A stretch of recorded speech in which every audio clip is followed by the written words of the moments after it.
నిర్మల్ జిల్లా ఖానాపూర్ మున్సిపాలిటీ పరిధిలో municipal commissioner అఖిలపక్ష సమావేశం ఏర్పాటు చేశారు. అనంతరం అఖిలపక్ష ఆధ్వర్యంలో పట్టణంలో ఓటర్ల జాబితాలో తప్పులు ఉన్నాయంటూ అఖిలపక్ష నాయకులు నిరసన చేపట్టారు. పట్టణ కేంద్రంలోని తెలంగాణ చౌక్ లో బైఠాయించి ధర్నా నిర్వహించడంతో వాహనాల రాకపోకలు నిలిచిపోయాయి. ఈ ధర్నాకు పార్లమెంట్ ఎంపీ గెడ్డం నగేష్ ధర్నాలో పాల్గొని అధికారులతో మాట్లాడుతూ గ్రామస్థాయి సర్పంచ్ ఎన్నికల్లో ఓటు వేసిన పలువురు ఓటర్లు పేర్లు ఖానాపూర్ మున్సిపాలిటీ ఓటర్ లిస్టులో ఉండడం ఆందోళనకరమన్నారు. ఇక ఓటర్ జాబితా పూర్తిగా తప్పుల తడకలతో ఉందని వెంటనే సవరించి ఎన్నికలు నిర్వహించాలని డిమాండ్ చేశారు.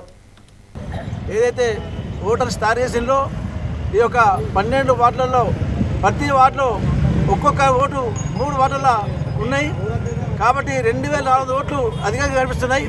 ఆ ఓట్లని డెల్ చేసి కాలనీ వైజ్గా వార్డు వైజ్గా ఒక్కొక్క ఓటుకు ఒక్కరికి 60 ఉంచి తీసుకెళ్తే బాగుంటుంది చెప్పి మేము ఈరోజు అధిక దృష్టికి తీసుకెళ్ళాం.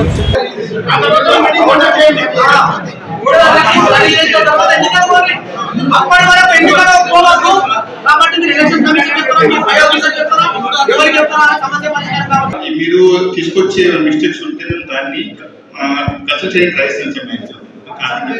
అది సార్ మ్యాక్సిమం మీరు ఇచ్చే అడ్మిషన్స్ అన్ని మేము తీసుకొని వాటిని మేము మ్యాక్సిమం ట్రై అధికార బంధువులుగా ఖానాపూర్ మున్సిపాలిటీలో మున్సిపల్ కమిషనర్ ఆధ్వర్యంలో ఆల్ పార్టీ మీటింగ్ ఏర్పాటు చేయడం జరిగింది. ఈ మీటింగ్లో వివిధ పార్టీలు వాళ్ళు పాల్గొన్న సమస్యలు కావచ్చు, వాళ్ళకు ఏమైనా సజెషన్స్ కావచ్చు మాకు ఇచ్చారు. మేము ఆ సజెషన్స్ అన్ని తీసుకుంటున్నాము. తీసుకొని ఫర్దర్గా మేము మా డీకటర్స్ కావచ్చు, మా వార్డర్ కావచ్చు, బిఏఓ కావచ్చు, మేము అందరినీ కూర్చోబెట్టి వాళ్ళు చెప్పిన అంటే ఏమైనా మిస్టేక్స్ ఉంటే మేము మ్యాక్సిమం 100% వాటి కరెక్షన్ చేసుకొని ట్రై చేస్తాము. ట్రై చేసుకొని మ్యాక్సిమం ఫైనల్ లిస్ట్ ఫిల్ చేయడానికి ట్రై చేస్తాము.